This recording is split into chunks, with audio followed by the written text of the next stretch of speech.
Bien, dans cette vidéo, nous allons aller jeter un œil sur un très gros morceau de l'application auquel vous allez très certainement faire plusieurs fois appel puisqu'il s'agit en quelque sorte du centre de contrôle, du panneau de configuration à l'intérieur duquel on va pouvoir justement personnaliser notre roue, modifier les affichages, qu'ils soient graphiques ou par rapport au nombre de facteurs que l'on va faire apparaître sur notre roue, et on y accède par ce petit bouton de rouage.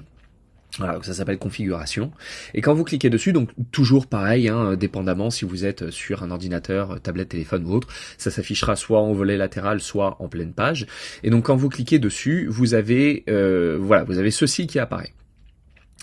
Alors en tout premier, vous verrez que apparaît le petit bouton pour changer le mode, pour passer du mode sombre au mode clair et inversement, ce qui vous permettra de pouvoir switcher assez facilement sans avoir à revenir à la page d'accueil. Je trouvais que c'était assez pratique de le remettre ici. Vous avez ensuite deux onglets, paysage et portrait. Ceci n'apparaît pas sur les téléphones, puisque les téléphones sont obligatoirement en portrait pour des questions d'optimisation de l'espace. Malheureusement, les écrans sont pas très grands, donc on ne pouvait pas faire autrement. Donc j'ai bloqué l'application de sorte qu'elle ne puisse pas sur les téléphones apparaître en mode paysage. On reste donc en mode portrait, simplement parce que si vous le mettez en mode paysage, ensuite si vous allez dans les listings, dans les tableaux des maisons, etc., vous êtes obligé de repasser en portrait puisque ces affichages-là ne sont pas compatibles avec une disposition en paysage. Donc paysage portrait, ça va vous permettre, on y reviendra, mais ça va vous permettre de customiser l'apparition, le visuel, l'affichage selon le mode. Alors vous allez me dire, bah oui, mais enfin bon, si je suis sur un ordinateur en soi, c'est pas bien important, c'est vrai, mais par contre sur tablette, par exemple, vous pouvez passer de portrait à paysage simplement en tournant la tablette.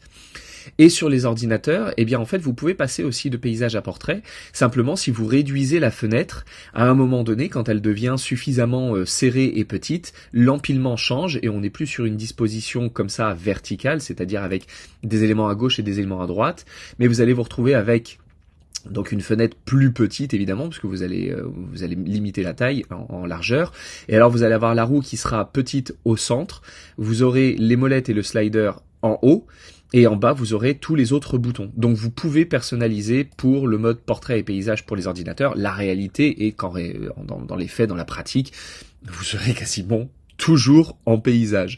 Le seul moment où si, par exemple, vous avez besoin d'ouvrir plusieurs fenêtres côte à côte, et là, effectivement, vous avez besoin de réduire la fenêtre d'Odysseus, dans ce cas-là, ça passera en mode portrait, et vous pourriez vous dire, c'est bizarre parce que c'est pas du tout mon affichage de d'habitude. La taille n'est pas la même, les dispositions sont pas les mêmes, les couleurs sont pas les mêmes. C'est simplement que voilà, on peut donner une disposition différente pour paysage et pour portrait. Alors on va voir que on se retrouve avec 1, 2, 3, 4, 5, 6, 7 blocs différents. Le tout premier, palette, pour l'instant est entièrement vide. Entièrement vide, il y a des boutons, mais vous allez voir que vous avez un menu ici, dans lequel si vous cliquez, vous allez vous retrouver avec des palettes qui vont de 1 à 12, alors quand ça s'appelle comme ça, c'est simplement que les palettes sont vides, c'est pour vous permettre d'enregistrer des paramètres, tous vos paramètres, en fait, tout ce que vous allez régler ailleurs, ça va vous permettre de le sauvegarder dans ces différentes options, palette 1, palette 2, palette 3, etc. Donc pour l'instant, ça n'a pas trop de sens, mais on va y revenir après, parce que vous allez voir que c'est en réalité un outil qui est fantastique pour pouvoir passer très rapidement d'un mode de configuration à l'autre. Donc on en reparlera. Le bloc planète, c'est très simple. Si vous cliquez dessus, donc ça s'ouvre, et vous avez la possibilité ici de personnaliser ce que vous souhaitez afficher sur la roue. Là par exemple, vous voyez, on a d'afficher le point vernal, le milieu du ciel, l'ascendant, le soleil, la lune, le nœud lunaire, puis ensuite les planètes de Mercure à Neptune et Pluton. Alors Pluton est à part parce que Pluton fait partie des planètes naines. Voilà, aussi c'est une planète qui n'est pas sur le plan de l'écliptique, elle est totalement décalée par rapport aux autres planètes, alors que les planètes de Mercure à Neptune sont sur le même plan, sont toutes sur un même plan, c'est le plan de l'écliptique, c'est-à-dire on est aligné avec comme si toutes les planètes étaient posées sur un drap et tournées autour du Soleil. Et donc c'est pour ça que le Soleil en fait partie, c'est pas parce que le Soleil est sur le plan de l'écliptique, c'est parce que nous, notre Terre, est sur le plan de l'écliptique, et donc on tourne tous de la même manière, mais par contre les autres planètes, comme les planètes naines, les astéroïdes, ne sont pas du tout sur le plan de l'écliptique, et sont parfois très très inclinés. C'est pour ça qu'on dit... il y a 12 signes du zodiaque, enfin en tout cas en astrologie sidérale, pas en astrologie tropicale, mais en astrologie sidérale, on dit il y a 12 signes du zodiaque puisque le soleil traverse 12 signes différents. La réalité, c'est que si vous regardez Pluton, elle peut traverser, je crois, 27 constellations différentes. Donc en gros, il faudrait 27 signes différents pour définir Pluton. Bon, tout ça devient extrêmement compliqué quand on touche au sidéral. Donc on va rester sur du classique pour le moment. Donc là, en fait, vous avez juste à faire un clic. Par exemple, si je reclique sur Pluton, vous voyez, un Pluton a disparu alors qu'elle se trouvait ici. Si je reclique, elle apparaît. C'est vraiment très basique, donc ça vous permet de rajouter les planètes que vous souhaitez. Voilà, c'est vraiment très simple. Bon, bah là, on a Cérès, on a ici Oméa, Makemake, Eris et Sedna. Donc à nouveau, bon, ça c'est de l'optionnel. Vous avez les astéroïdes ici. Vous avez le petit bouton, si vous cliquez là, en fait, ça active tout en même temps. Donc là, on se retrouve avec Vesta, Pallas, Junon, Hygiée, Diane, Chiron, Pholus, Nessus et Chariclo. Donc moi, j'aime bien généralement Chiron, je bosse assez souvent avec. Et puis les hypothétiques qu'on utilise typiquement en astrologie uranienne, c'est-à-dire Cupidon, Hadès, Zeus, Chronos, Apollon, Admète, Vulcain et Poséidon. Et donc ces planètes, vous pouvez modifier leur taille. Selon leur catégorie, c'est-à-dire par exemple les planètes classiques, si je veux les mettre plus grosses que Pluton, par exemple si Pluton c'est une planète pour moi qui est optionnelle et que je la veux plus petite, eh bien je peux réduire et vous voyez, hein, Pluton du coup devient toute petite. Et si je veux grandir par exemple les points personnels, je peux retirer le point vernal parce que j'aime pas, j'en ai pas besoin, et je veux grandir les autres parce que pour moi c'est des points importants, je peux. Si jamais je trifouille tout ça et puis que je me dis j'aimerais bien revenir par défaut à ce que c'était, dans Palette, vous avez justement le bouton réinitialiser qui vous remet tout à zéro. Voilà. Donc ça c'est toujours sympa parce que on n'a pas toujours envie de trifouiller ou on se souvient plus précisément de ce qu'on avait mis. Ces boutons, ils ont d'autres fonctions. Alors j'ai pas mentionné, mais ici on a le vertex, la lune noire, le méridien progressé, ascendant progressé, méridien local et ascendant local. Ces boutons ont également une fonction secondaire, c'est si vous faites un appui long dessus, voici ce qui va apparaître. Vous avez la possibilité de choisir sur quel niveau vous voulez faire apparaître la planète. Donc là, par exemple, sur le niveau 1, Mars se trouve ici, niveau 2 ici, niveau 3 ici. Si je veux faire disparaître, par exemple, sur le niveau 1, je décoche niveau 1 et elle n'y est plus.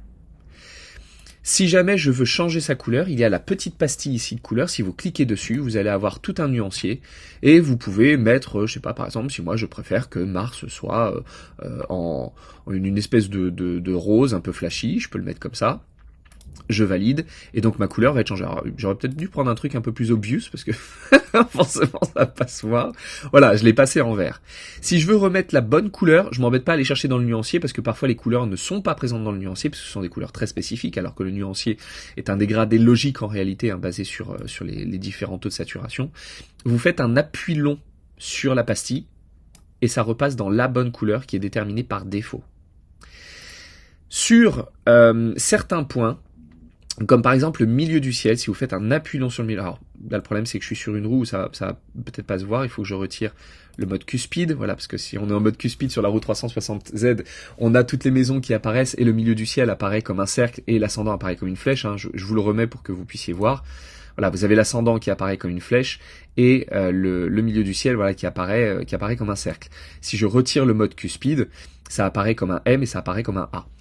Vous pouvez, en faisant un appui long dessus, vous pouvez faire apparaître le fond du ciel. Alors, nous, on a l'habitude de le décrire comme étant FC. Moi, j'ai mis I parce que I, en fait, c'est le terme latin pour définir le fond du ciel, ça veut dire à l'intérieur. Et donc, si je clique dessus, va apparaître le I, qui est en réalité le fond du ciel. Parce qu'en plus, en anglais, c'est pas FC, c'est autre chose. Donc bon, c'est toujours un peu pénible. Donc, j'ai mis un I. La même chose avec l'ascendant, vous voulez afficher le descendant, vous pouvez. On affiche le descendant, donc qui est à l'opposé de l'ascendant. Et pareil pour le nœud nord, en réalité c'est inutile d'avoir un nœud sud, mais certaines personnes aiment avoir le nœud sud, donc vous pouvez très bien ajouter le nœud sud. Je dis c'est inutile, en soi c'est pas que c'est inutile, c'est juste que le milieu du ciel est toujours opposé au fond du ciel, parfaitement à 180 degrés, l'ascendant au descendant et le nœud nord au nœud sud. Ce qui fait que quand vous formez un angle avec l'un, forcément il y a un angle complémentaire qui se forme avec l'autre. Donc c'est pour ça que nous en astro-uranienne, on n'utilise pas, on n'a pas besoin des deux. Vous voyez, c'est inutile. C'est comme d'avoir la lune noire et puis afficher Priap. Là en l'occurrence, Priap on l'a pas mis, je l'ai pas mis dans l'application parce que c'était pas nécessaire. Mais Priap c'est pareil, c'est toujours le point opposé à la lune noire. Bon on s'en fiche, c'est pas indispensable. Donc là j'ai rajouté quand même le fond du ciel descendant et nœud sud pour les puristes qui souhaiteraient les avoir. Mais en l'occurrence c'est toujours avec les autres qu'on travaille. Milieu du ciel ascendant nœud nord, nœud sud normalement pour l'hémisphère sud. Mais enfin bon, ça c'est vraiment du détail.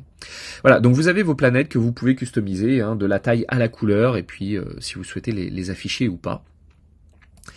Ensuite, dans l'onglet personnalisable, dans le bloc personnalisable, pardon, pas l'onglet, dans le bloc personnalisable, cette fois-ci vous pouvez afficher sur la roue des éléments qui seront, comme ça c'est dit, personnalisés.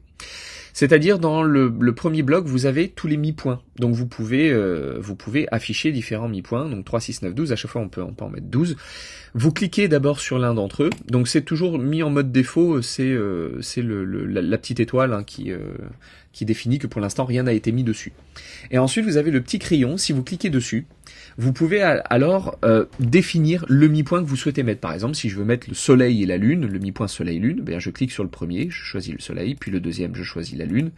Et donc là, à ce moment-là, va s'afficher, si je valide, j'ai mon mi-point soleil-lune qui apparaît. J'ai mon soleil ici, la lune là, le mi-point soleil-lune.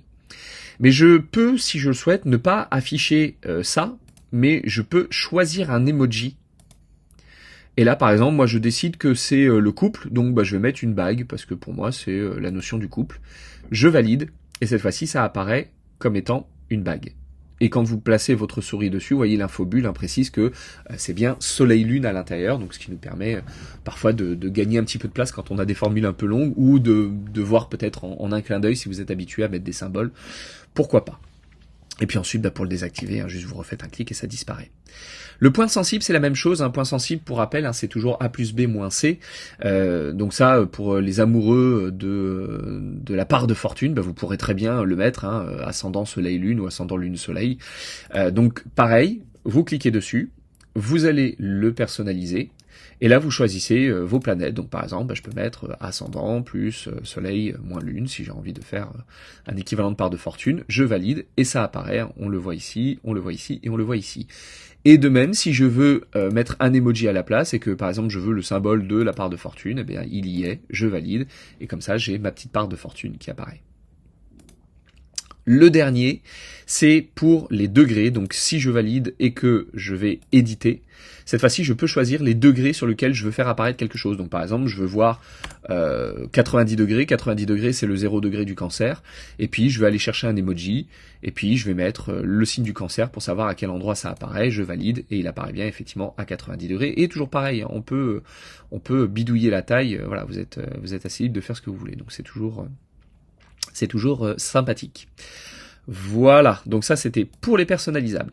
Maintenant on va aller voir le bloc aspect, enfin les deux blocs en fait, aspect et mi-point, puisque ce sont deux blocs qui sont relativement similaires, ils ont très très peu de différences et qui fonctionnent un petit peu ensemble. Juste pour que ce soit plus intéressant, on va plutôt changer de roue, parce que là ici c'est pas forcément le plus pertinent, même si ça peut être intéressant pour voir les aspects et mi-point, mais c'est toujours plus sympa sur la roue 360.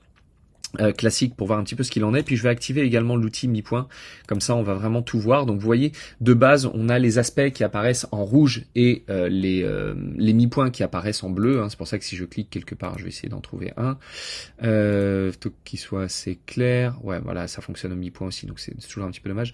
Mais on voit qu'il y a un aspect entre Vénus et le Soleil. Par exemple, si je retire l'onglet mi-point, vous voyez ça apparaît en rouge, et puis forcément c'était le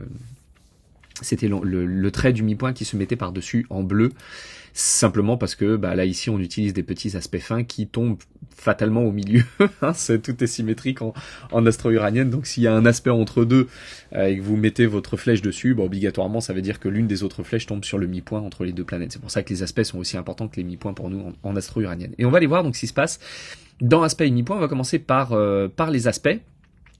Et alors les aspects, qu'est-ce qui se passe là par exemple si je bouge ici, je vois que mon pointeur de la roue indique qu'il y a un aspect entre Saturne, enfin avec Saturne, pas entre Saturne et Neptune, mais avec Saturne d'un côté et avec Neptune de l'autre. Et effectivement, on voit bien que Saturne et Neptune se mettent au niveau d'une des flèches. Si on regarde, hein, là ici, deux planètes qui se trouveraient là, ce serait une conjonction. Une planète là et une autre de l'autre côté, ça serait une opposition, comme par exemple avec Neptune natal, ce serait une opposition.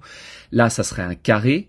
Et là, ici, on est sur des sesquicarrés. Ça, c'est les semi-carrés et ça, c'est les sesquicarrés. Et donc, en fait, dans le bloc aspect, vous avez donc un premier sous-bloc qui est le sous-bloc de roue 360. Donc là, c'est la roue sur laquelle on se trouve. Et on a les différents aspects qui apparaissent. Conjonction, opposition, carré, semi-carré, sesquicarré, sédécile, tricédécile, quicédécile, septicédécile, semi-sédécile. Et les aspects plus doux, c'est-à-dire le trigone, le sextile, le semi-sextile, le quinconce et les parallèles contre parallèles. Ce que vous pouvez constater, c'est que on règle les orbes, donc avec les chiffres. Les orbes sont réglés ici, parce que c'est informatique, c'est comme ça, on peut pas vraiment faire autrement. C'est réglé sous un format décimal, c'est-à-dire de 0 à 10 ou de 0 à 100. Or, en astrologie, quand on fait, enfin en astrologie, en fait, dans toute pratique astro, même en astronomie, même en si vous êtes géomètre, hein, vous faites de la géométrie, on n'utilise pas du décimal. Pour les angles, on utilise du sexagésimal, c'est-à-dire de 0 à 60, exactement comme lorsque vous comptez l'heure. Une fois que vous arrivez à 59 minutes et que vous rajoutez une minute de plus, vous passez pas à 60, vous passez à 0 et vous augmentez le compute de l'unité supérieure, c'est-à-dire vous rajoutez une heure et puis vous repartez à 0 sur les minutes. Ben là, c'est pareil. Sauf que, malheureusement, informatiquement, on est obligé de les présenter sous un format qui est décimal et non pas sexagésimal. Donc, quand on voit 1, c'est 1 degré, mais par contre, quand on voit 0.5, ça veut dire 0 degré 30 minutes, puisque 0,5 c'est la moitié de 1, et bien en fait, on est sur la moitié d'un degré, comme 1 degré c'est 60 minutes, on est donc en réalité sur 0 degré 30 minutes. 0,25, ça veut dire un quart de degré, et un quart de degré, c'est 0 degré 15 minutes. Voilà. Ça, c'est le seul truc à savoir, parce que ça peut être un petit peu trompeur. Mais malheureusement, informatiquement, pour l'instant, j'ai pas encore trouvé le moyen de faire un affichage qui soit adéquat sur un format sexagésimal. Je pense que je trouverai. Faut juste que je bidouille 2-3 petits trucs et puis peut-être qu'à l'heure à laquelle vous regarderez ces vidéos, ça sera déjà le cas et vous ne verrez pas de 0,25, mais vous verrez bien 0 degré 15. Auquel cas, je serai évidemment extrêmement satisfait. Donc là, on a les petits boutons plus et moins pour augmenter ou diminuer les orbes. Et là, par exemple, puisqu'on est sur un sesquicarré, on voit bien que comme on est sur le carré et l'opposition, entre le carré et l'opposition, c'est un sesquicarré. Si jamais je change l'orbe de mes sesquicarrés, qui se trouve ici, 1 degré, que je réduis encore et encore pour mettre à 0, les aspects disparaissent et les petites flèches aussi. Si je remets, voilà, on le voit. Et il faudrait par exemple que je me décale un tout petit peu pour qu'on soit plus dessus. Vous voyez, là je suis plus dessus. Par contre, si j'augmente l'orbe, à un moment donné, voilà, là, il a détecté Neptune parce que je suis plus proche de Neptune. Par contre, Saturne, je suis encore suffisamment loin. Il faudrait que je passe sur 1 degré d'orbe pour que ça apparaisse. Alors, en astro uranienne, on utilise toujours 1 degré d'orbe, mais je sais qu'en astro traditionnel, tropical, on peut utiliser des orbes qui sont parfois totalement gigantesques. Enfin, je vois certains de mes collègues astrologues qui vont parfois utiliser 5 degrés, 8 degrés d'orbe. Enfin, c'est parfois totalement démesuré et farfelu. À un moment donné, quand les orbes sont gigantesques, on peut absolument tout voir et c'est pas bon. Je considère pas que ça soit un travail très sérieux. Mais enfin, c'est chacun sa méthode. Là, on voit que les aspects apparaissent dans un tracé rouge. Je vais augmenter, par exemple, je vais mettre des choses. Ah, regardez ce qui se passe ici. Si je mets, je rajoute une orbe pour le trigone. Tac, les petites flèches se sont rajoutées. Elles n'y étaient pas avant. Donc ça, c'est intéressant parce que les flèches vont donc apparaître à l'endroit où vous allez rajouter des aspects. Là, par exemple, je vais mettre le semi-sextile, donc ça va apparaître quelque part par là. Hop, voilà, on l'a ici. Voilà, et je vais rajouter, comme ça on va voir également, je ne sais pas d'ailleurs si on peut tomber sur un aspect, je vais essayer d'en trouver un. Voilà, là par exemple, entre mon pointeur et le soleil, on est sur un aspect fin, hein. Là on est sur un semi-sextile, on le voit à 0,75 d'orbe, il apparaît. Donc là cette fois-ci ça apparaît en vert. Et puis, vous avez l'épaisseur des traits. En fait, vous pouvez augmenter ou diminuer l'épaisseur des traits. Donc ça, je trouve ça assez sympatoche. Moi, j'aime bien quand c'est très fin, mais 1,0 d'épaisseur, c'est pas mal. Pareil pour les autres, hein, vous pouvez augmenter ou diminuer. Et puis, vous pouvez changer la couleur. Par exemple, si le rouge, ça vous va pas, vous voulez autre chose, vous cliquez dessus et vous avez un nuancier. Par exemple, si vous voulez du turquoise, vous aimez le turquoise pour ces aspects-là, ben on le met en turquoise et ça apparaît en turquoise. Vous voulez remettre la bonne couleur, vous vous embêtez pas à retourner dans le nuancier parce que parfois les teintes n'y sont pas toujours. Vous faites un appui long, tac, et ça se remet. Et j'ai mis cette petite fonctionnalité qui, moi, me plaît particulièrement beaucoup, c'est de pouvoir cocher ce petit interrupteur. Quand vous le cochez, les aspects n'auront plus une couleur, ils auront la couleur de la planète avec laquelle vous êtes lié. Là, par exemple, si je le mets ici aussi, on voit que le trait, alors par défaut, part en noir sur la version sombre, en blanc sur la version claire, pour devenir du jaune, et pareil pour devenir du rouge, hein, pour le soleil et pour Mars. Et si voilà, je me tourne vers des planètes, là par exemple ici, bon bah l'ascendant est en noir, donc ça reste en noir, mais on voit bien que par contre lui il devient bleu à mesure qu'on va vers Mercure. Donc ça permet de voir tout de suite effectivement les différents aspects.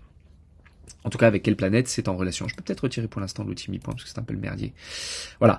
Pareil avec les parallèles, contre-parallèles, hein, si vous rajoutez ces éléments-là, alors là, bah évidemment, il faut tomber sur des planètes qui le représentent, et on aura bah, de nouveau, hein, pareil, les aspects avec les petites flèches qui apparaîtront, enfin les traits qui iront en direction des planètes quand il y aura des parallèles ou des contre-parallèles. Alors ça, c'est pour la route 360. Mais ensuite, vous avez les autres roues. Route 90, route 2230, route 537 et 124. Donc là, pareil, par exemple, si je vais sur la route 90 et que je décide d'aller voir un petit peu ce qui se passe, cette fois-ci, ces orbes-là ne comptent plus. Elles n'ont plus aucune valeur.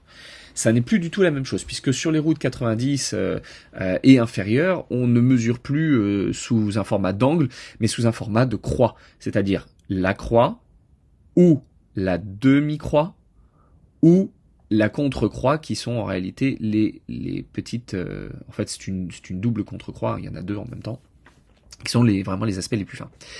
Et donc là, par exemple, moi je vois mon pointeur se trouve sur le point vernal, j'ai un aspect qui est formé entre le point vernal et Jupiter et Mars. Alors je vois bien, Mars, il se trouve ici sur une flèche intermédiaire entre ma grande croix, donc c'est sur un angle de semi-croix ou demi-croix, on peut dire demi ou semi, peu importe. Et donc là, par exemple, je suis sur la route 90, si lui, je le baisse, à un moment donné, le tracé va disparaître. Voilà. Parce que là, je suis plus dans l'orbe. Si je l'augmente peut-être beaucoup, peut-être que d'autres planètes vont apparaître à un moment donné. Voilà, là par exemple, on a Uranus. Uranus qui est apparu quand je suis arrivé sur 1,05 degrés. Là, cette fois-ci, on est apparu parce que on est dans l'orbe.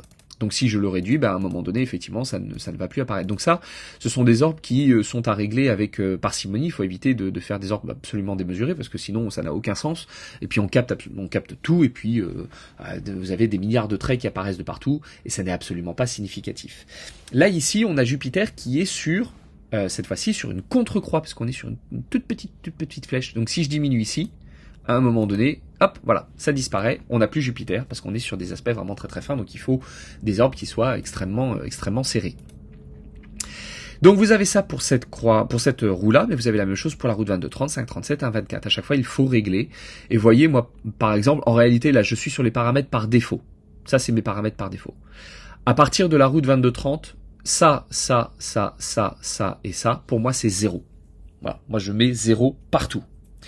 Sur la route 90, là j'ai mis 0,25. La réalité c'est que je mets toujours 0 aussi.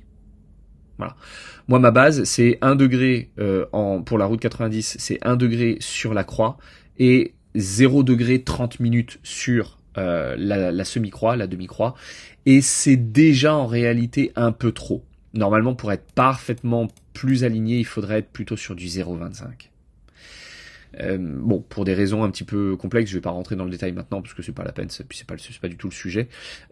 Mais c'est quelque chose que j'explique très bien dans mes cours. Voilà, la diminution des orbes en fonction de l'augmentation des harmoniques. Voilà, il faut vraiment rester sur des choses extrêmement précises pour pas trop déborder. Ok. Donc voilà, ça c'est pour les aspects. Mais on a la même chose pour les mi-points. À une exception près, c'est les parallèles contre parallèles hein, qui n'y sont pas, ils n'apparaissent pas simplement parce qu'on ne peut pas faire de mi-point avec des parallèles contre parallèles. On ne fait qu'avec des planètes. On ne peut pas le faire avec des parallèles. Donc là, je vais aller désactiver mon outil aspect et puis je vais mettre mon outil mi-point. Et là, c'est pareil, vous voyez, apparaissent en bleu donc les différents mi-points en fonction de l'endroit où je suis. Et puis, je peux ajouter également, si je forme, si mon pointeur forme par exemple un trigone avec un mi-point, eh bien, je vais le faire apparaître. Encore faudrait-il qu'il y en ait un. Ah bah oui, non, mais c'est normal, c'est parce que je suis pas sur la bonne route, je suis sur la route 90, je me mets sur la route 360. Et on va essayer de voir s'il y en a un quelque part, ça serait bien là, par exemple, ici. Et là, c'est pareil, on se dit, ah, moi, le jaune, je le vois pas très bien, je préfère une espèce de orange. Voilà, je vais dedans, je mets du orange, hop, je valide, et puis je vois qu'effectivement, à cet endroit-là, par exemple, si je mets 0 sur mon trigone, j'ai la flèche du trigone qui disparaît. Si je remets ensuite le trigone, je vais voir mon trait hein, qui apparaît à un moment donné. Hop, voilà. À partir de là, on a le trigone qui va apparaître. Et donc là, je sais que je vais avoir un trigone qui va être formé entre mon pointeur et le mi-point ascendant Uranus. Donc ça va se trouver, voilà, c'est quelque part par là. Hein, ça, on tombe dessus ici, je crois. Hein, il me semble que c'est lui. Ça c'est le trigone, ça c'est le quinconce. Donc le trigone, voilà, on tombe dessus, on voit que ça forme un mi-point ici. Qui est direct, et bien là avec un trigone on peut tomber tout de suite dessus. Donc ça nous permet de voir avec les aspects fins. Très honnêtement en astro-uranienne, on n'utilise pas les aspects fins, les aspects doux pardon, avec la détection des mi-points. Normalement on n'utilise que les aspects durs, donc c'est-à-dire tous ceux qui se trouvent au-dessus. Voilà, pas les autres. Les autres c'est vraiment des choses très occasionnelles. Mais pareil, vous pouvez choisir de nouveau hein, l'épaisseur, et puis vous pouvez choisir la couleur, et vous pouvez décider de mettre avec les couleurs des planètes. Et ça, j'aime beaucoup, j'aime vraiment beaucoup. Là, vous voyez, on voit très bien Soleil, Jupiter, Jupiter, Vénus, Vénus, Saturne, Vénus, Neptune. On reconnaît bien les couleurs. Ça, moi, je trouve que c'est hyper chouette. Et si vous grossissez, vous voyez encore mieux. Alors après, faut pas trop non plus parce que sinon, ça empiète sur les symboles des planètes et on voit plus grand chose. Moi, je travaille, voilà, je vous dis, je travaille toujours en 0,5. Bon, je suis habitué à regarder, voilà, les traits un peu fins, puis surtout, j'en affiche beaucoup, donc parfois, c'est plus sympa d'avoir peu de choses dessus. Et puis la même chose avec les autres roues 90, 22, 30, 5, 37, 1, 24, voilà, encore une fois, moi j'ai tendance à mettre du 0 partout ici, et puis 0 tout ici également, et à réduire celui-ci pour vraiment avoir quelque chose de très très très petit, très très fin. Voilà, donc ça vous permet de régler ce que vous allez observer sur vos roues. Donc voici pour les onglets aspect et mi-point. Maintenant, si on va voir calcul. Dans calcul, vous avez pas beaucoup de choses, mais des choses qui sont très importantes. Je vais effacer les mi-points. On a ici, tout d'abord, autre direction. Par défaut, quand vous êtes sur un niveau comme niveau 1 plus 2 plus 3, on a en niveau 2, je vais juste mettre 1 plus 2, je vais retirer le troisième, le transit, on s'en fiche. Et puis je vais aller remettre mes paramètres par défaut, comme ça on efface un petit peu tout ce qui n'est pas nécessaire. Hop, voilà. Là ici, vous avez, donc quand vous êtes sur 1 plus 2 ou niveau 2 ou 2 plus 3 ou 1 plus 2 plus 3, donc vous avez le niveau 2 qui est un niveau de direction. Donc ce n'est pas un niveau comme le transit. Là ici, on est par défaut sur direction solaire. Et c'est ce qui apparaît ici. Direction avec le soleil, donc on est sur direction solaire. Juste au-dessus, vous avez le nombre de degrés qui est appliqué à la direction. Là, à ce jour, nous sommes le 2 mars 2026, la personne est née le 25-03 1980, donc on est à plus 44 degrés 55 minutes 03 secondes d'arc solaire. Si j'augmente d'une année, on passe à 45 degrés, ce qui fait que par exemple, si je réduis et que je vais sur 1980, là par exemple si je reviens en arrière, on est à plus 359, mais c'est parce qu'il fait le compute à l'envers, et si je me mets en 1981 alors qu'elle est née en 1980, on est à 0 degré 55. Ce qui fait que donc si je me mets en 80 le 25 mars, là on est à 0 degré, on est à 1 seconde parce que l'heure est dépassée, elle est née à 8 heures, et là ici j'ai mis 10 heures. Donc forcément, on a un petit écart et c'est ce qui va justifier voilà cette fameuse seconde en plus. Hein. Si je réduis et que je me mets vraiment sur du 8 heures, bon bah là on voit qu'on est à 0. Et donc quand on va avancer avec le temps, par exemple année après année, on va avancer, c'est à peu près d'1 degré par an. C'est pas tout à fait 1 degré par an, c'est un calcul un peu compliqué. Là vous voyez, à 4 ans plus tard, on est à 3 degrés 57, donc c'est presque 4 degrés. Donc là on est sur une direction solaire. Je me remets sur la date du jour. Donc direction solaire. Cette direction, on peut la changer. Et en fait, on peut la changer en l'activant ici. Et quand je l'active, là, je passe en direction lunaire. C'est-à-dire qu'on est sur une direction qui ne suit plus la vitesse du Soleil, mais la vitesse de la Lune. Donc là, cette fois-ci, les directions vont beaucoup plus vite. Vous voyez, hein, quand on se déplace, voilà, ça va très rapidement. Ce qui fait que si je me remets sur sa date de naissance, c'est-à-dire 1980, hop, voilà, encore un tout petit peu. À 1980, on est sur le mois de mars, hop, et sur le 25, voilà. Là déjà, vous avez vu, à 10 heures du matin, elle est déjà à 12 secondes, alors que tout à l'heure, on était à 1 seconde. Donc ça va très vite. D'un jour sur l'autre, on bouge, vous avez vu, hein, on est à 2 minutes, 4 minutes, etc. Donc ça va extrêmement rapidement. En un mois, si j'avance d'1 mois, on a avancé déjà d'1 degré. Donc ça, c'est pour avoir des rythmes beaucoup plus rapides. Ensuite, il y a donc là, on est en direction lunaire. Si vous faites un appui long ici, vous allez passer en progression. Et là, cette fois-ci, ce sont les planètes qui vont chacune à leur vitesse. Ce qui fait que si on avance avec le temps, on va voir la Lune qui va très vite, et elle bouge très rapidement. Le Soleil avance à son petit degré à peu près par an. Mercure et Vénus peuvent aller assez vite. Vous avez vu, en plus, Vénus là est en train de repartir vers l'arrière. Regardez. Regardez Vénus ici. Hop. Elle repart vers l'arrière parce que à ce moment-là de son mouvement, elle est en rétrogradation et ce n'est pas un transit. Hein, je spécifie bien, c'est pas un transit, c'est bien une progression. Et donc ça nous permet là de voir effectivement le mouvement des planètes, mais à leur propre rythme. Et on voit que entre la naissance et aujourd'hui, c'est-à-dire 45 ans plus tard à peu près, Jupiter n'a presque pas bougé alors que Mercure a déjà bien avancé. Donc ça c'est intéressant, là vous voyez même Uranus n'a pas bougé, Neptune n'a quasiment pas bougé, Pluton n'a pas du tout bougé, ou à peu de choses près, hein, parce que là il était à 200 degrés 0,50, enfin 200 degrés 50, là ici il est à 199,36, donc ça a bougé de vraiment rien quoi, parce que ce sont des planètes qui sont très lentes et on prend leur véritable pas. Un jour égale une année et on extrapole comme ça. Je vous en parle ici parce que c'est ce qu'on a justement là. Ce fameux choix que vous faites en faisant un appui long pour le changer, vous pouvez le modifier ici si jamais vous n'arrivez pas à faire l'appui long sur l'image, parce que parfois sur certains écrans c'est petit sur les téléphones. Donc vous l'avez ici, arc lunaire ou progression pour les directions, pour les autres directions. Ensuite, vous avez ceci qui est le calcul pour les nœuds lunaires. Vous avez les nœuds vrais ou les nœuds moyens. Là, ici, on est sur nœud vrai. Vous le voyez ici. Si je passe en nœud moyen, hop, il s'est déplacé, il s'est rapproché de Mars. Le calcul n'est pas le même. Certains astrologues préfèrent les nœuds moyens. Certains astrologues préfèrent les nœuds vrais. Alfred Witte travaillait qu'avec les nœuds moyens. Moi, j'ai plutôt tendance à travailler avec les nœuds vrais, mais je suis pas entièrement sûr. Donc, j'aime bien passer de l'un à l'autre pour vérifier. Donc, j'essaye de travailler pour trouver de la logique derrière tout ça, pour essayer d'être certain. Je pense qu'en réalité, il faudrait faire d'autres calculs parce que c'est pas encore suffisamment pointu. Donc, il y a peut-être encore des choses à aller trouver par rapport à ça. Tantôt, c'est l'un qui est plus juste, tantôt c'est l'autre qui est plus juste. Voilà, c'est pas exactement, c'est pas super.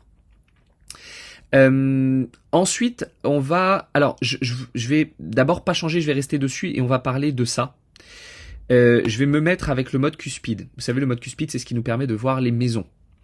Si je clique sur le milieu du ciel, je vais avoir des maisons qui vont être ici d'une taille régulière. Mais par contre, si je clique ici, je vais avoir, vous avez vu, la taille des maisons a changé.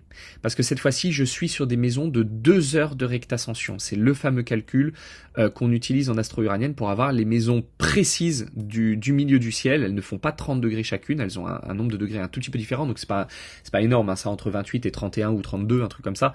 Donc ça change pas énormément, mais la réalité c'est que à un moment donné, vous pouvez vous retrouver avec une planète qui est dans une maison et puis qui change de maison. Là, vous avez par exemple Pluton qui est dans la maison 6 quand on est en 2 heures de rectascension, alors que quelqu'un qui prendrait 30 degrés par maison, elle ne serait pas dedans. Elle serait dans la maison 7. Et donc ça m'amène au point suivant. qui est le saut dans la maison suivante. On en a déjà parlé dans la vidéo sur le tableau des maisons, où on peut régler le nombre de degrés avant de considérer que la planète fait partie de la maison suivante. Là, par défaut, c'est 1 degré. Vous pouvez également l'afficher dans les 2 maisons à la fois, c'est-à-dire dans la maison dans laquelle elle se trouve et dans la maison qui suit si elle est dans l'orbe. Par exemple, j'ai une planète qui se trouve à 29 degrés d'une maison, donc elle est à 1 degré de la cuspide de la maison suivante. Eh bien, dans ce cas-là, elle apparaîtra effectivement dans la maison d'après. Mais si je clique ici, elle apparaîtra dans la maison dans laquelle elle se trouve et dans la maison suivante. Et si je clique ça et que je clique ensuite maison précédente, qui ne peut être activée que si celle-ci est activée, sinon ça ne fonctionne pas. Vous voyez. Si je l'active lui, dans ce cas-là, ce qui va se passer, c'est que si j'ai une planète qui vient tout juste de passer la cuspide et qu'elle se trouve à moins de X degrés spécifié ici de la maison précédente, dans ce cas-là, on pourra l'afficher dans la maison précédente également. Là, par exemple, dans ce cas-là, Pluton est très proche de la cuspide de la maison 7, elle vient juste de rentrer dans la maison 7, ce qui fait que son influence dans la maison 6 va continuer. Si j'active ça, je la verrai également dans la maison 6 et dans la maison 7, dans les 2 à la fois. Ok ? Ce petit point, ce truc-là, domification, c'est uniquement pour la route 360 Z, en mode cuspide toujours, c'est quand on voit les maisons, c'est pour changer la domification. Là, je suis placé de base sur Placidus, et vous pouvez l'afficher dans les infos. Si vous cliquez ici, vous affichez la domification à cet endroit-là, Placidus. Si vous le changez, par exemple, moi je veux passer en Alcabitus, hop, voilà, ça me change la répartition des maisons. Si je veux me mettre, par exemple, avec... je veux des maisons égales à partir de l'ascendant, donc j'ai mon ascendant qui se trouve là, hop, je me mets égal ascendant, et cette fois-ci, toutes les maisons vont faire 30 degrés à partir de l'ascendant. Si je veux que ça soit égal à partir du milieu du ciel, je prends mon milieu du ciel et à partir de lui, donc lui ici, à partir d'ici, je vais faire des maisons égales avec le fond du ciel. Voilà. Donc vous avez les systèmes de domification Alcabitus, Campanus, Cor, égal ascendant, égal MC, les maisons du milieu du ciel de 2 heures de rectascension, ce qu'on utilise pour voir nos maisons en astrologie uranienne, Placidus, Porphyre, Région Montanus, signe entier et vélo. Alors vélo, c'est encore un petit peu compliqué. En fait, on prend l'ascendant comme étant le milieu de la maison 1. Donc, il n'apparaît pas comme étant une cuspide, il apparaît au milieu. Alors, par exemple, si je me mets là, l'ascendant apparaît entre la cuspide de la maison 1 et la cuspide de la maison 2. Voilà, donc ça c'est un système, ce qu'on appelle aussi le système antique. C'est un système qui est intéressant, moi j'ai beaucoup travaillé avec ce système-là, je l'ai trouvé pas mal, donc ma foi, bon, pourquoi pas, ça peut avoir son intérêt pour ceux qui ont envie de bosser avec. Bon après, moi comme je travaille avec les maisons uraniennes aujourd'hui, plus trop d'intérêt, mais enfin, je me serais bien amusé avec en tout cas. Que je termine calcul proprement et qu'on avance maintenant sur affichage qui va être le très gros morceau où il va se passer évidemment plein de choses. On va ouvrir et là on a 5 nouveaux sous-blocs. On a réglages généraux, couleurs, route 360Z, route de 360 et route 90. Alors, les réglages généraux, on va commencer par ça. Dedans, vous avez pas mal d'infos. Vous avez taille de la roue. Si je le fais varier, c'est pour me permettre de régler la taille de la roue. Alors là, ça déborde évidemment. Alors, les bandes jaunes, ça n'apparaîtra pas sur votre logiciel, ça apparaît sur le mien parce que je suis sur mon simulateur d'application, donc c'est normal. Ça, c'est extrêmement utile quand vous passez de paysage à portrait, parce que la taille n'est pas la même pour la roue. Et donc, on en revient à ce fameux passage de portrait à paysage. Si je veux régler une petite taille pour le format portrait et une plus grande pour le paysage, eh bien, je peux faire varier. Ce qui fait que quand vous tournerez votre iPad ou que vous diminuerez votre taille d'application, ça sera avec la bonne taille. Parce que parfois, ça déborde et parfois, c'est trop petit, on ne voit pas. Voilà. Donc, c'est là où voilà, le petit toggle paysage portrait devient hyper intéressant. Donc taille de la roue, voilà, vraiment taille de la roue, c'est très simple. Taille des informations, c'est pour les textes qui se trouvent aux 4 coins, voilà, pour les diminuer ou pour les augmenter. Alors, si vous voulez, vous voyez pas clair, vous voyez quelque chose de très gros, bon, libre à vous. Moi j'aime bien quand c'est tout petit et qu'on voit pas grand chose. Écartement des planètes. Écartement des planètes, c'est pour les éloigner du cercle ou pour les rapprocher. Notez qu'à un moment donné, regardez les planètes. Là, regardez par exemple Uranus et Lune. Gardez un œil sur l'un, un œil sur l'autre. C'est le moment de se faire son Pennywise, hein, c'est-à-dire un œil d'un côté et l'autre qui dit merde. Et quand j'écarte, à un moment donné, Uranus ne bouge plus. Hop, voilà, Uranus ne bouge plus alors que la Lune va continuer de s'écarter. C'est parce que le logiciel en fait calcule qu'il y a un rectangle maximum au-delà duquel il ne faut pas éloigner les planètes, c'est simplement pour respecter les différentes résolutions. Vous pouvez le forcer. C'est-à-dire que là par exemple j'avance, Uranus ne progresse plus. Si je force l'écartement, dans ce cas-là effectivement ça va s'écarter, ça ira plus loin. Ok, vous avez même vu d'ailleurs les chiffres des cuspides se sont écartés également. On va remettre un écartement logique parce que moi j'aime bien avoir les planètes le plus proche de la roue pour voir les graduations et avoir les chiffres des maisons au-dessus. Rassurez-vous, ça se règle aussi. L'épaisseur des connecteurs, les connecteurs, ce sont les traits, les tracés qui lient la planète au cercle. Si je l'épaissis, je vais me retrouver avec des très gros traits et ça peut très vite devenir moche, dépendamment de votre préférence. Si c'est trop fin, on voit plus où ça tombe. Donc c'est bien de trouver une espèce de juste milieu. Mais comme j'aime bien que chacun fasse ses propres paramètres et se sente confortable, vous avez la possibilité de choisir. Le bouton afficher degrés, c'est pour afficher, aux surprises, les degrés à côté des planètes. Donc on voit par exemple 20 degrés, 25 degrés. Je peux afficher les minutes également. 25 degrés, 26. Vous pouvez vous dire, je ne vois pas grand chose. Ben, ça tombe bien parce que vous pouvez l'augmenter. Vous voyez ? Donc là, par exemple, on voit très clairement. Afficher rétrogradation, c'est pour afficher le petit R. Là, on le voit ici. On le voit ici aussi, par exemple, 16 degrés 12, parce que là, ça empiète un petit peu. Parce que j'ai mis des grandes tailles. 16 degrés 12 avec un R parce que c'est rétrograde. Je peux afficher aussi les antérogradations. Alors, antérogradation, c'est quoi? C'est quand la planète a fini sa rétrogradation et reprend son mouvement, mais qu'elle n'a pas redépassé le premier point de stationnement. Et là, on voit par exemple Jupiter est antérograde, c'est-à-dire qu'elle est repartie dans l'autre sens, mais qu'elle n'a pas repassé son premier point de stationnement. Et donc, on peut choisir la taille des degrés et du RA, c'est-à-dire rétrograde, antérograde, mais également l'écartement, c'est-à-dire si je veux rapprocher les chiffres ou les éloigner du symbole, je peux. Vous voyez ? Donc ça, c'est toujours très sympa pour essayer de régler vraiment comme on l'entend. Donc moi, j'aime bien quand c'est assez proche de la planète, que la taille est toute petite, que les planètes sont pas très grandes. J'aime bien vraiment quand tout est petit, tout est fin. Voilà, ça me plaît toujours beaucoup. Donc voilà pour ça. On va maintenant remettre l'outil des aspects parce qu'on va en avoir besoin. Afficher aspect sur ligne.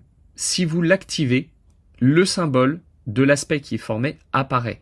Ça fonctionne aussi pour les mi-points, c'est-à-dire vous avez un mi-point quelque part, on peut afficher l'aspect qui est formé directement avec. Ok ? Et la fonction torche, on en a parlé, c'était pour le niveau concerné ou tous les niveaux, c'est-à-dire que là, il faudrait que je me mette sur niveau 1 plus 2 plus 3 et puis que j'active la fonction. Alors c'est un coup c'est lampe, un coup c'est torche. Je suis pas encore je suis pas encore au point. Je suis pas sûr de savoir ce que je vais donner comme nom. Et que je clique sur une planète. Voilà, là par exemple, c'est tous les niveaux, c'est-à-dire j'efface les planètes de tous les niveaux si elles ne sont pas concernées. Alors que si je mets juste sur les niveaux concernés, par exemple, là comme je suis entre le niveau 1 et le niveau 2, le niveau 3 n'est pas concerné, donc toutes les planètes restent visibles. Donc ça c'est juste pour sélectionner ça, mais vous pouvez faire un appui long là-dessus et ça vous permet de switcher. C'est la même chose que lorsqu'on faisait un appui long là-dessus aussi. D'accord ? Donc voici pour les réglages généraux. Ensuite, vous avez les couleurs. Alors, les couleurs, on va déjà virer ceci. C'est pour régler beaucoup de couleurs. Il y a beaucoup de choses. La première chose, c'est la couleur d'accent. L'application de base se base sur le bleu clair. Vous voyez, on a du bleu clair ici, on a du bleu clair sur tous les boutons là. C'est une couleur que vous pouvez modifier. Si je le change par exemple et que je veux faire une couleur un peu mochaccino, un peu marronné, voilà, je le mets comme ça et ma couleur d'accent changera. La couleur de fond, je peux changer la couleur de fond. Par exemple, si je veux une couleur un petit peu parcheminée, je peux. Si je veux une couleur vraiment sombre, je peux. Alors là, on voit pas grand chose parce que tous les traits sont en noir. Bon je switch, je passe en mode sombre et d'un coup, on a des couleurs qui sont déjà plus sympatoches. Moi j'aime bien ces couleurs-là un petit peu parcheminées, je trouve ça assez chouette. Donc je vais rester là-dessus. La couleur de fond de la roue, pareil, je peux la changer. Donc par exemple, je peux me mettre comme ça et là cette fois-ci le fond de roue, alors je préfère peut-être dans l'autre sens plus clair. Voilà, j'aime bien ça. Graduation, ça c'est pour les couleurs de graduation sur les cercles. Donc à nouveau, par exemple, si je veux une couleur, j'ai envie d'un truc un petit peu qui sorte un petit peu, qui pop, voilà, je peux, mais Bon, moi j'aime bien les camailleux de couleurs, j'aime pas les choses qui tranchent trop. La structure de la roue, c'est pareil, si je veux une couleur un petit peu qui pop, par exemple je vais me mettre en bleu, et là on voit bien les tracés qui se mettent en bleu. Alors ça va être la même chose hein, pour la roue de 360, on va voir que les structures se mettent également en bleu. Donc à nouveau, pareil, moi j'aime bien les couleurs un peu unifiées, les petits camailleux de marron et tout ça, donc je vais me mettre en marron. Je vais virer les aspects, c'est chiant. Hop, aspect et mi-point. Toc. Voilà, comme ça on voit mieux, c'est quand même plus sympa. On repasse sur la 360Z parce que c'est là où c'est toujours le plus compliqué. Les connecteurs, bon ben connecteurs des planètes, ça c'est la fameuse couleur du trait hein, dont on a défini tout à l'heure la taille. Eh bien on peut définir là vous voyez le connecteur à la couleur de la planète, mais on peut choisir une couleur unie pour tout le monde là par exemple tout en noir. Et si vous voulez mettre tout en rouge, voilà, si vous avez vraiment très mauvais goût, bah, vous pouvez faire ce que vous voulez. Moi je considère que si je me suis cassé la tête à foutre du code pour que les connecteurs soient de la couleur de la planète, c'est parce que je veux que ça soit de la couleur de la planète. Donc voilà, on va le laisser comme ça. La couleur des degrés plus RA, ça c'est la couleur de ce texte-là, pareil, donc on peut le changer également.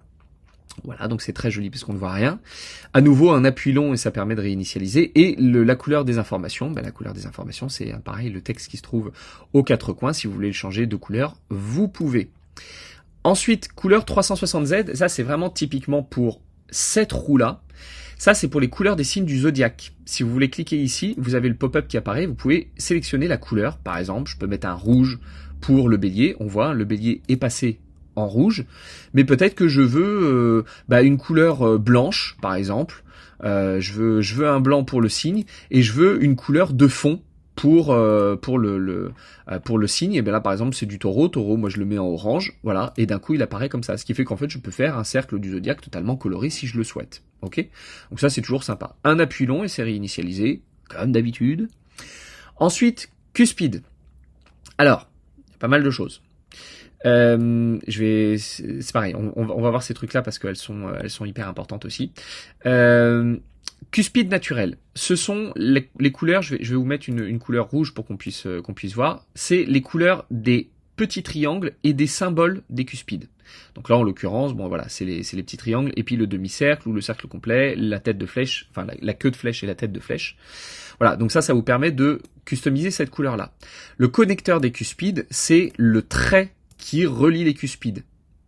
Donc on peut vraiment personnaliser ça aussi. Ensuite, vous avez cuspide relocalisé. Alors là, vous voyez, elles sont en marron. C'est parce que ma couleur d'accent de base s'est mise elle est mise en marron. Donc automatiquement, elle se met sur cette couleur-là. Mais je peux, si je souhaite, changer ma couleur de cuspide relocalisé, sans que ça change la couleur d'accent. D'accord ? Le connecteur, c'est pareil, je peux le changer aussi, hein, je peux le mettre sur autre chose. Alors, qu'est-ce que c'est que ce truc-là ? Je vais le remettre par défaut.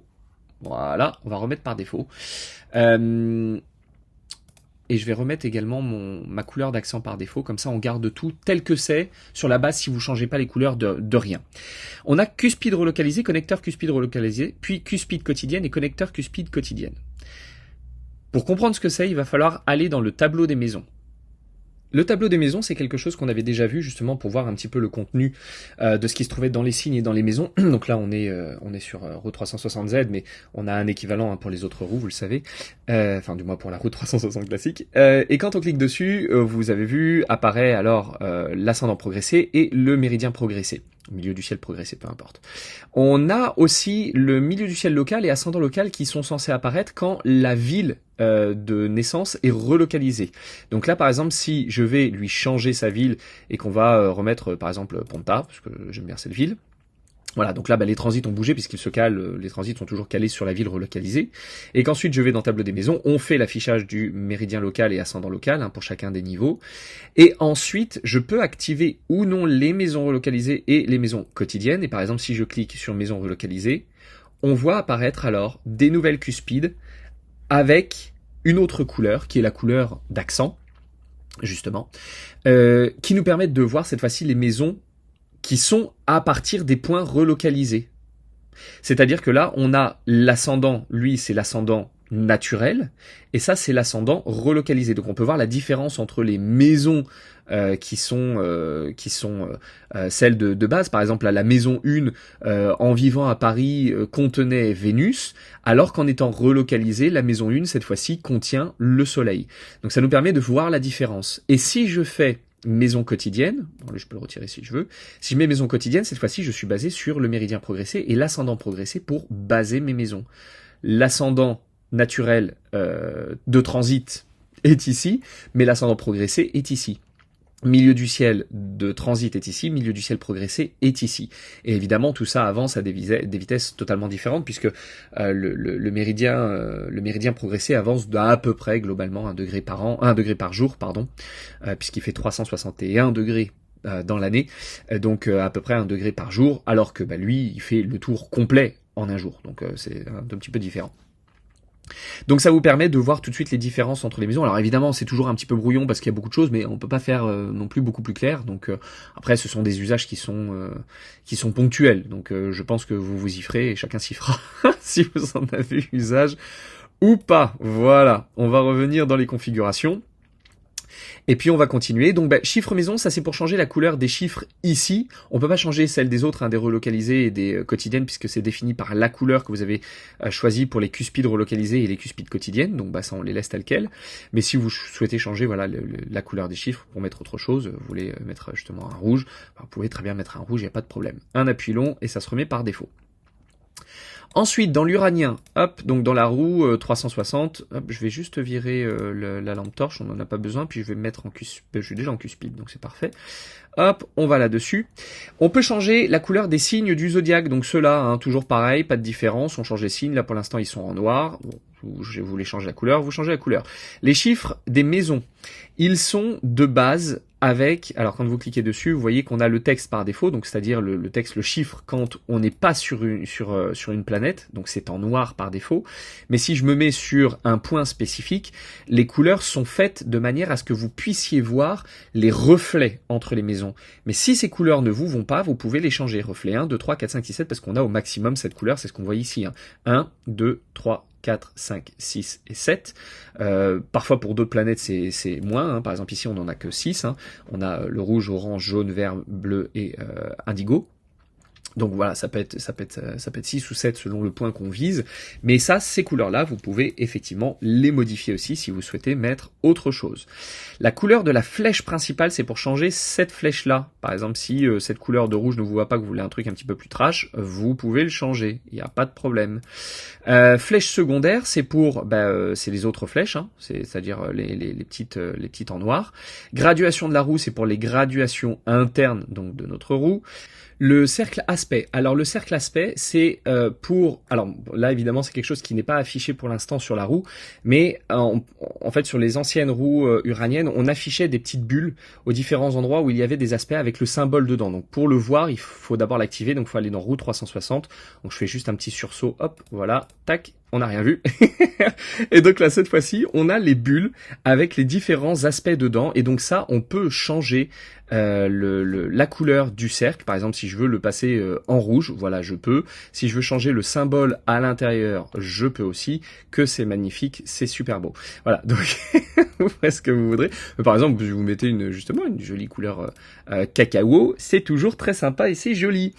Voilà, et puis le texte central, c'est pour changer la couleur du texte ici, donc pareil, toujours la même punition. Voilà, et comme ça le texte est changé. Donc voici pour les couleurs. Très très gros morceaux, mais qui vous permet de customiser comme vous le souhaitez. Et donc ensuite, une fois que vous avez réglé tous vos paramètres, vous pouvez, si vous voulez revenir au point de départ, vous pouvez toujours recliquer sur réinitialiser, et comme ça vous remet à la base. Mais si jamais vous souhaitez tout enregistrer, toutes les couleurs, toutes les figures, toutes les formes, toutes les tailles, etc., vous sélectionnez une palette, vous lui changez son nom, vous cliquez ici, puis vous lui donnez un nom, vous enregistrez, et vous cliquez sur sauvegarder. Et ça va sauvegarder sur cette palette-là. Et donc ensuite, vous pouvez changer de nouveau les paramètres, et puis vous mettre sur une autre. On va en parler après. J'y reviendrai ensuite parce que vous allez voir que c'est quand même vachement intéressant pour switcher de l'un à l'autre. On va terminer avec ces éléments-là, route 360Z, route 360 et route 90. Donc sur la route 360, parce qu'on est dessus, on a vu qu'il y avait affiché les bulles d'aspect, hein, c'était ce qu'on avait vu.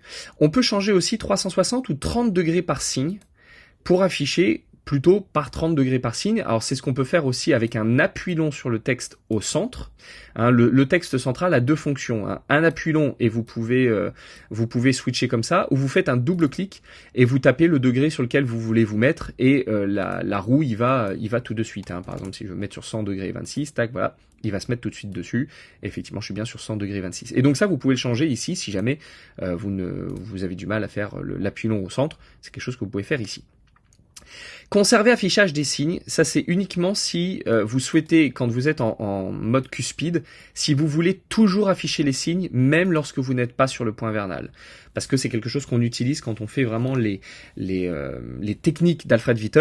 Il les gardait toujours sous la main, il faisait des analogies avec. Et quand vous affichez les maîtrises de Witte, ça c'est pour afficher les symboles, à nouveau qui sont typiquement pour la vision d'Alfred Witte. Donc à nouveau, si vous en avez pas besoin, vous en avez pas besoin. Déplacement signe sur PV dirigé, ne l'utilisez pas, sauf si vous savez ce que vous faites. A priori, vous n'en aurez pas besoin. Quoi qu'il arrive, vous n'en aurez pas besoin. C'est juste que le point vernal, lui, se déplace avec le temps. Par exemple, il est actuellement, hop, si on regarde, il est bien dans le signe du Scorpion. Mais on peut, en cliquant là-dessus, faire se tirer en fait le zodiaque avec lui-même, ce qui fait que par exemple, lui, Mercure, n'apparaîtra pas comme il devrait l'être dans le signe du Scorpion, hein, on le voit dans le signe du Scorpion ici, mais en réalité on a étiré le zodiaque avec le point vernal et cette fois-ci il apparaît bien dans le signe du Poisson, ce qui nous permet nous de voir un petit peu dans quel nouveau signe maintenant ça se trouve. À nouveau vous n'en aurez pas besoin, vous voyez hein, par exemple Uranus qui apparaît aussi dans le signe du Poisson, vous n'en aurez pas besoin, laissez-le de côté, c'est vraiment quelque chose qu'on utilise de manière très ponctuel, très rarement, que pour certaines techniques uraniennes, pour faire de la lecture des articles écrits par Witte. Vraiment, vous n'en aurez pas besoin, laissez-le décocher, ça va vous éviter des ennuis. Afficher graduation, c'est pour afficher ou retirer les graduations de la roue, hein, on le voit, hein, on est sur des cercles vides, je peux ajouter les graduations de 1 et de 30 par exemple, ou toutes, voilà. Vraiment c'est très facile. Sur route 360Z, on va avoir d'autres petits éléments qui vont apparaître, donc je vais sur 360Z, et puis là on peut afficher les aspects au cuspide, donc encore il fallu que aspect soit affiché. Voilà, et je peux afficher les aspects au cuspide, et donc là cette fois-ci les maisons peuvent afficher les aspects entre elles, et je peux dire seulement au clic, c'est-à-dire uniquement si je clique sur une cuspide, je veux voir les aspects qu'elle forme. Donc soit je les veux toutes tout de suite d'un coup, ou alors pas du tout, et puis je laisse ça de côté. Les seules qui sont d'office, c'est ascendant milieu du ciel, évidemment, parce qu'on en a besoin, elles sont essentielles. Et puis, afficher mi-point aux angles, ça c'est pareil, c'est quand on utilise, là je suis pas sur les mi-points, mais c'est si on veut afficher effectivement les mi-points avec l'angularité, avec les ascendants milieu du ciel, fond du ciel, descendant, si on veut les utiliser avec, si on veut les afficher ou pas. Ensuite, le positionnement. Par défaut, c'est balance à gauche, mais vous pouvez mettre le bélier à gauche. Vous voyez, donc on a tout fait tourner pour avoir le bélier à gauche. Ou ce qui est le plus fréquemment utilisé en astro, c'est l'ascendant à gauche. Donc là, on met bien l'ascendant à gauche, toujours le natal évidemment. Et puis les autres se calent par rapport à ça. Mais vous pouvez mettre aussi le milieu du ciel en haut. Voilà, c'est selon. Les chiffres des maisons en chiffres romains ou en chiffres indiens. Hein, vraiment, comme ça, bon, en chiffres romains, je suis pas très fan, donc je suis très habitué aux chiffres indiens. Donc vous pouvez très bien les afficher comme ça. La taille des numéros des maisons, si vous voulez quelque chose de gros ou de petit. L'écartement des numéros des maisons, plus proche du cercle ou plus à l'extérieur. Ça pareil, ça va être selon votre taille hein, d'écran. La taille des cuspides, si je veux des tout petits triangles ou des gros triangles. L'écartement des cuspides, également, si je veux que ça soit très proche du cercle ou au contraire très loin. Moi, je les aime bien très loin. J'aime bien quand on met les choses plus à l'extérieur du cercle par rapport au cuspide. Ça laisse la place pour les planètes. La taille de ascendant-descendant, donc ça c'est cette flèche-là. Si je change, je grossis ou je diminue. Pareil pour milieu du ciel, fond du ciel, je peux changer la taille. Voilà. L'écartement maison angulaire, ça c'est l'écartement par rapport au cercle. Si je veux que ça soit plus éloigné ou plus proche. Voilà. Et pareil, les graduations, je peux les afficher ou je peux les retirer. C'est vraiment pas de différence non plus. Ensuite, route 90, et on terminera là-dessus. route 90, voilà, on va juste virer mi-point et aspect, parce que sinon c'est le merdier. Afficher, puis je suis retiré ça parce que je suis puriste. Voilà. Direction d'arc solaire, je préfère. Afficher bulle d'aspect. Là c'est pareil, c'est pour afficher uniquement ces bulles là. Donc uniquement là-dessus, on n'aura pas. Alors si la seule chose qu'il y aura, c'est si vous affichez, il me semble que Trigone et compagnie, je crois, je sais plus si c'est ici ou si c'est sur mi-point, je sais plus lequel, mais on peut afficher. Non, tracé angle doux, voilà, c'était ça. On peut afficher également les tracés si vous êtes sur une planète et que vous voulez savoir si une autre forme un trigone, voyez si ça tombe dessus, si sur un trait sur lequel vous avez un trigone qui apparaît. Bon voilà, on peut se dire tiens oui effectivement là par exemple le point vernal, est-ce que il forme un aspect non, mais par contre il forme le mi-point nœud lunaire Jupiter tombe effectivement sur un aspect doux, donc je sais que si je fais le calcul, je verrai que le point vernal est en fait en trigone ou sextile ou semi-sextile ou quinconce avec le mi-point nœud lunaire Jupiter.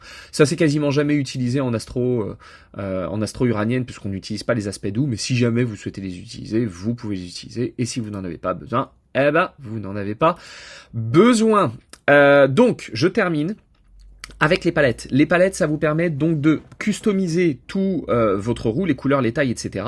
et de les enregistrer. Et par exemple, si moi je veux une roue qui soit sur la 360 et qui soit typiquement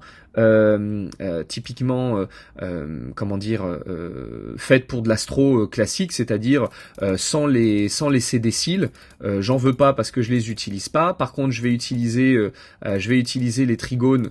Hop, voilà, donc je vais activer trigone sextile, semi-sextile, etc. et que je vais afficher mes petits aspects, voilà, pour bien les voir. Et ben ça ensuite je peux, si je veux, mettre effectivement, par exemple tropical, voilà, j'enregistre, je sauvegarde. Et puis, si je veux en créer une deuxième, par exemple, où dessus, cette fois-ci, j'aurai mes aspects. Alors, vous avez vu, en plus, il y a les petits boutons par défaut pour remettre tout par défaut. Je veux remettre par défaut, je veux mettre les couleurs, les bonnes couleurs. Pareil pour les mi-points, parce que les mi-points, je les utilise. Donc, on va mettre ça aussi pour les mi-points. Et puis, je veux mettre mes planètes, je veux mettre mes hypothétiques parce que je les utilise. Et par contre, je suis toujours sur la route 90.